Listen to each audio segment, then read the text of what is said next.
Hello बच्चों, कैसे हैं आप सब लोग। उम्मीद है बच्चों आप सभी लोग ठीक होंगे और अपनी स्टडी बहुत अच्छे से कर रहे होंगे।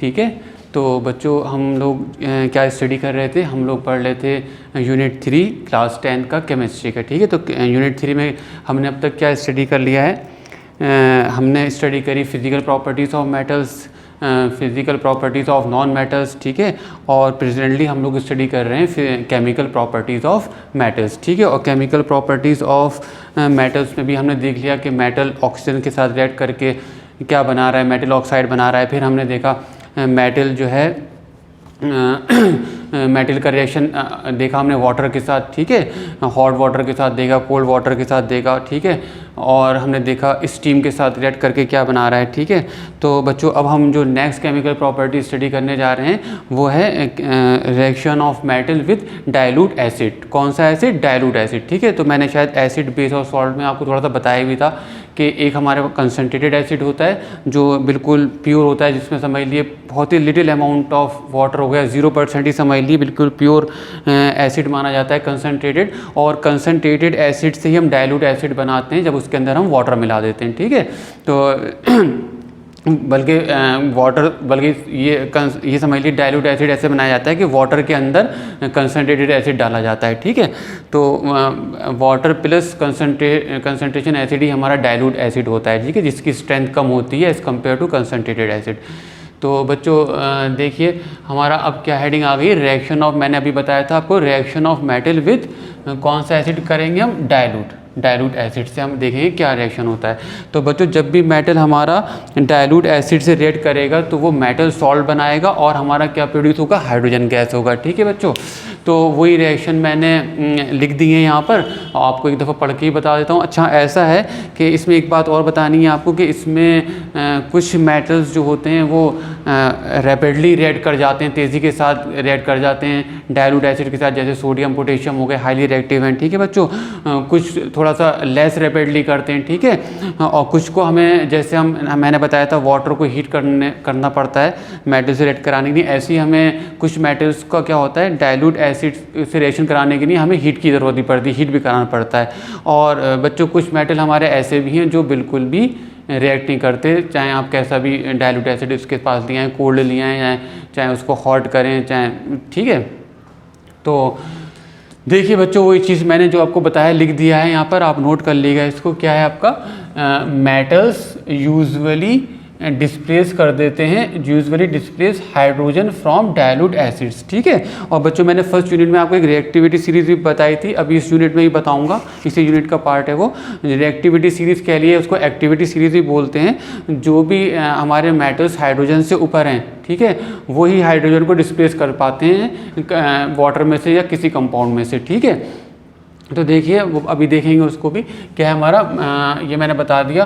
तो only the less reactive metals जैसे कॉपर है, सिल्वर है, गोल्ड है, ठीक है, मरकरी हो गया, प्लेटिनियम हो गया etcetera, do not displace hydrogen from dilute acid. ठीक है, तो ये कॉपर वॉपर तो ऐसे हैं कि ये मतलब समझ लिए बिल्कुल नॉन रिएक्टिव हैं, ये कोने में पड़े रहते हैं, समझ नहीं बात, कोई इनसे मतलब कोई मतलब नहीं है ना किसी से, तो ये बिल्कुल रिएक्ट नहीं करते हैं। ठीक है, इन्हें भी कराएंगे रिएक्ट, देखिए अभी आ रही है वो चीज़ भी जिससे ये रिएक्ट करेंगे। तो देखिए क्या हो रहा है आपका, all the metal except few, कुछ ही हैं हमारे जो फ्यू, यानी एक्सेप्ट फ्यू में यही सब आ गए, कॉपर सिल्वर गोल्ड, जो कि लेस रिएक्टिव हैं हाइड्रोजन से, एकदम सुस्त हैं ये। तो all metals except few react with dilute acid and dilute sulphuric acid, dilute HCl acid and H2SO4 sulphuric acid. तो बच्चों आप एसिड बेस तो बहुत एसिड बेस और सॉल्ट बहुत अच्छे से पढ़ के आ रहे हो, और जिसने ये सेकंड यूनिट मतलब अच्छे से किया है एसिड बेस सॉल्ट, तो उसको ये वाला यूनिट और अच्छे से समझ में आएगा। ठीक है, तो मैंने क्या लिखा है, ऑल मेटल एक्सेप्ट फ्यू में ये आ गया, react with dilute acid and dilute sulphuric acid to produce, क्या बनेगा बच्चों, मैंने अभी बताया था सॉल्ट और हाइड्रोजन गैस बनती है। तो इसकी मैंने जर्नल इक्वेशन लिख दी है, metal plus dilute acid metal salt plus hydrogen.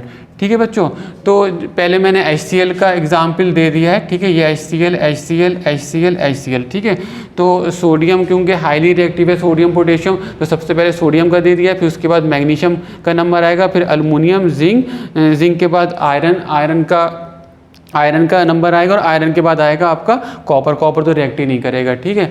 तो देखिए बच्चों, इसमें सोडियम जब इससे रिएक्ट करेगा तो क्या बना लेगा, मेटल सॉल्ट यानी सोडियम क्लोराइड बना लेगा, ठीक है। तो मेटल क्लोराइड बन जाता है इसमें।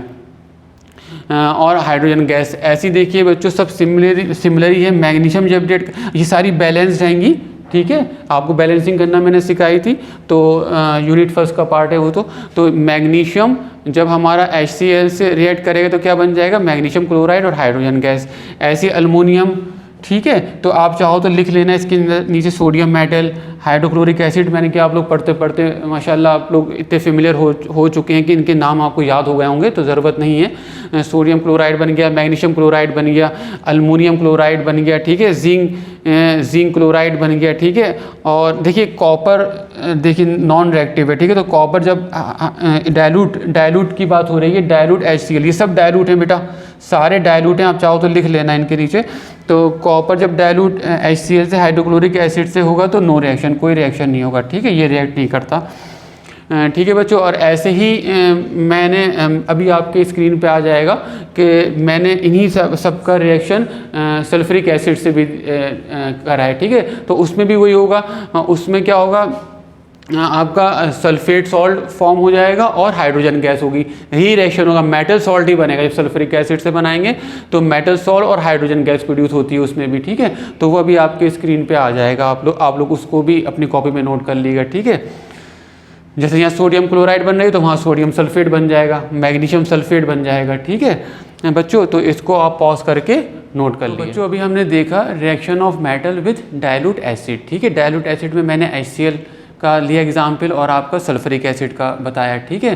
तो जब भी हमारा मेटल डाइल्यूट एसिड से रिएक्ट करेगा तो हमारा क्या प्रोड्यूस हो रहा था, मेटल सॉल्ट प्रोड्यूस हो रहा था, ठीक है। और क्या प्रोड्यूस हो रहा था, हाइड्रोजन गैस प्रोड्यूस हो रही थी। लेकिन बच्चों एक डाइल्यूट एसिड हमारा ऐसा भी है जिससे हमारे मेटल रिएक्ट करेंगे तो उसमें हमारी हाइड्रोजन गैस प्रोड्यूस नहीं होगी, ठीक है। और वो एसिड है हमारा नाइट्रिक एसिड, ठीक है। तो बच्चों हाइड्रोजन गैस क्यों प्रोड्यूस नहीं होती, इसका रीज़न बच्चों ये है कि जो हमारा नाइट्रिक एसिड है वो एक बहुत ही वेरी स्ट्रॉन्ग क्या है, ऑक्सीडाइजिंग एजेंट है, ठीक है। और शायद मैंने आपको थोड़ा सा बताया भी था, क्योंकि ऑक्सीडाइजिंग एजेंट, रिड्यूसिंग एजेंट ये आप डिटेल में 12th की केमिस्ट्री में 11th की केमिस्ट्री में पढ़ते हैं। तो ऑक्सीडाइजिंग एजेंट बच्चों वो होता है जो किसी सब्सटेंस को ऑक्सीडाइज कर दे ऑक्सीजन या क्लोरीन दे के, ठीक है। तो क्या होता है, क्या है इसमें, जब हमारा मेटल और नाइट्रिक एसिड रिएक्ट करते हैं तो क्या होता है, हाइड्रोजन गैस बनती है। लेकिन क्योंकि nitric acid strong oxidising agent है तो नाइट्रिक एसिड क्या करता है, ऑक्सीजन देके उस H2 को कन्वर्ट कर देता है वाटर में, ठीक है। तो हाइड्रोजन गैस नहीं बनती, उसकी जगह क्या बन जाता है, वाटर प्रोड्यूस हो जाता है, ठीक है।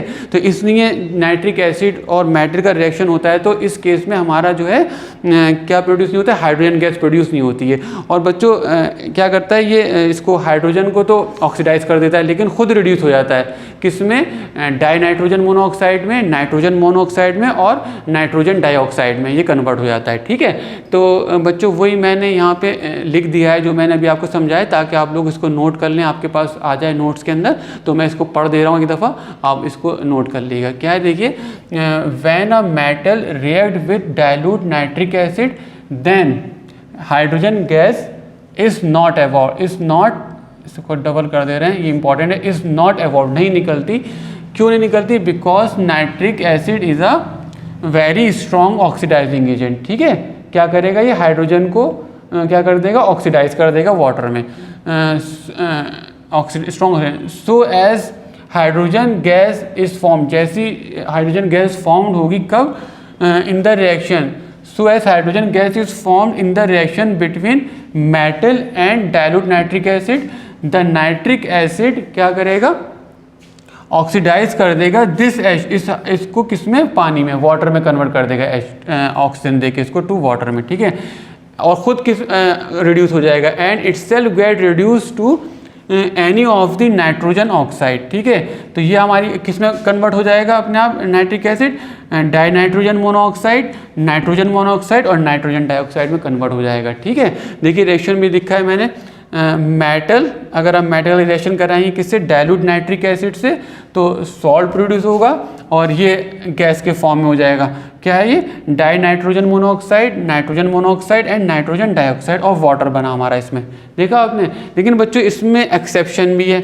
एक्सेप्शन ये है, जो आपके मेटल हैं, दो मेटल ऐसे हैं हमारे, मैग्नीशियम और मैंगनीज, ये रिएक्ट कर जाते हैं, लेकिन इसमें कंडीशन ये होती है कि जो हमारा नाइट्रिक एसिड जो होता है वो बहुत ज़्यादा डाइल्यूट होता है, ठीक है।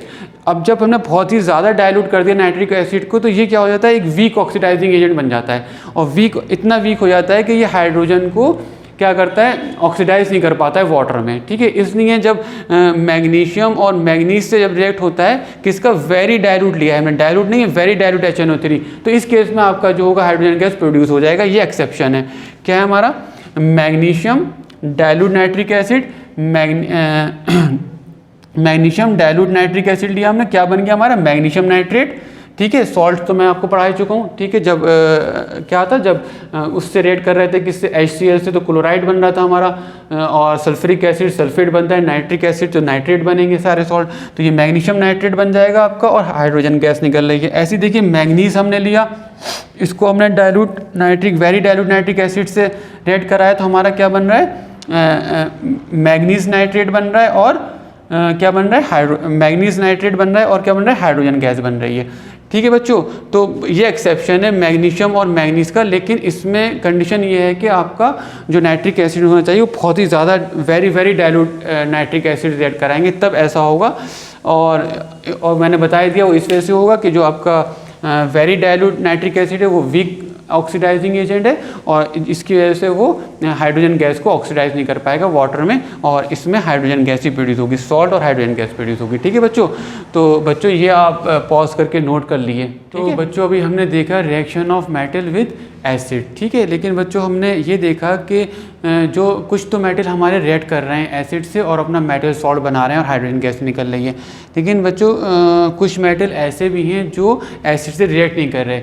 जैसे हमने रिएक्टिविटी सीरीज हमने बनाई है, तो उससे हमें पता चल जाता है कौन सा मेटल एसिड से रिएक्ट करेगा कौन सा नहीं, क्योंकि रिएक्टिविटी सीरीज में मैंने आपको बताया था जो मेटल्स हाइड्रोजन से, कुछ मेटल्स हमारे हाइड्रोजन से ऊपर हैं और कुछ हमारे मेटल हाइड्रोजन से नीचे हैं। तो बच्चों जो मेटल हाइड्रोजन से ऊपर हैं यानी कि वो हाइड्रोजन से ज़्यादा रिएक्टिव हैं, और वही क्या कहते हैं आपके एसिड्स में से हाइड्रोजन को डिस्प्लेस कर पा रहे हैं। लेकिन बच्चों कुछ मेटल जो हैं वो हाइड्रोजन से नीचे भी हैं, ठीक है, लेकिन वो रिएक्ट नहीं कर रहे, ठीक है। तो मैंने थोड़ी देर पहले बताया था, हम उन्हें भी रिएक्ट करवाएंगे, ठीक है, उनके लिए भी कुछ लाएंगे कि वो भी रिएक्ट कर जाएँ। जैसे आपका सिल्वर है, गोल्ड है, कॉपर है, और गोल्ड और प्लेटिनियम है। गोल्ड और प्लेटिनियम तो रिएक्ट ही नहीं करते किसी से भी। आप कंसनट्रेटेड अगर एसिड लेकर आएंगे, कंसनट्रेटेड सल्फ्यूरिक एसिड जो सबसे ज़्यादा रिएक्टिव माना जाता है, कंसनट्रेटेड HCl लेकर आएँ, कंसनट्रेटेड नाइट्रिक एसिड लेकर आएँ, तो गोल्ड प्लेटिनियम तो इससे भी रिएक्ट नहीं करते, ठीक है, इतने अनरिएक्टिव हैं ये, कहते हैं हमें बात ही नहीं करनी किसी से, खामोश पड़े रहना है। तो बच्चों हमने क्या करा कि अब इनको कैसे रिएक्ट करवाएं, ठीक है। तो अब जो रिएक्टिविटी सीरीज़ में हाइड्रोजन से नीचे हैं यानी हाइड्रोजन से कम रिएक्टिव हैं, तो उनको बच्चों रिएक्ट कराने के लिए हमने एक मिक्सचर प्रिपेयर करा, ठीक है।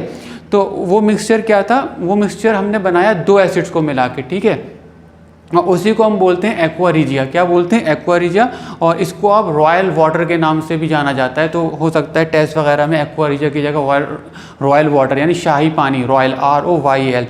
तो बच्चों अब हमने क्या करा कि हमने दो कंसनट्रेटेड नॉट डाइल्यूट, दो कंसनट्रेटेड एसिड लिए और उनका सम रेशो मिला के क्या करा, एक मिक्सचर बनाया जिसे हम बोलते हैं एक्वा रिजिया, ठीक है। वो कौन कौन से एसिड थे, हमने लिया कंसनट्रेटेड नाइट्रिक एसिड और concentrated hydrochloric acid. Nitric acid 1 part और 3 पार्ट हमने लिया किसका, HCl का। तो 1:3 का रेशो लेके जो हमने एक मिक्सचर तैयार करा एसिड का, वो कहलाता है हमारा एक्वा रिजिया, ठीक है। और बच्चों ये इतना ज़्यादा रिएक्टिव है, इतना ज़्यादा कोरोसिव है कि इसमें आप कोई सा भी मेटल डाल दें, कॉपर डाल दें या गोल्ड और प्लेटिनियम, तो सबसे ज़्यादा अनरिएक्टिव है। तो ये गोल्ड और क्या कहते हैं प्लेटिनियम से भी रिएक्ट कर जाएगा और वो भी इसके अंदर डिसॉल्व हो जाएंगे, ठीक है, गोल्ड और प्लेटिनियम।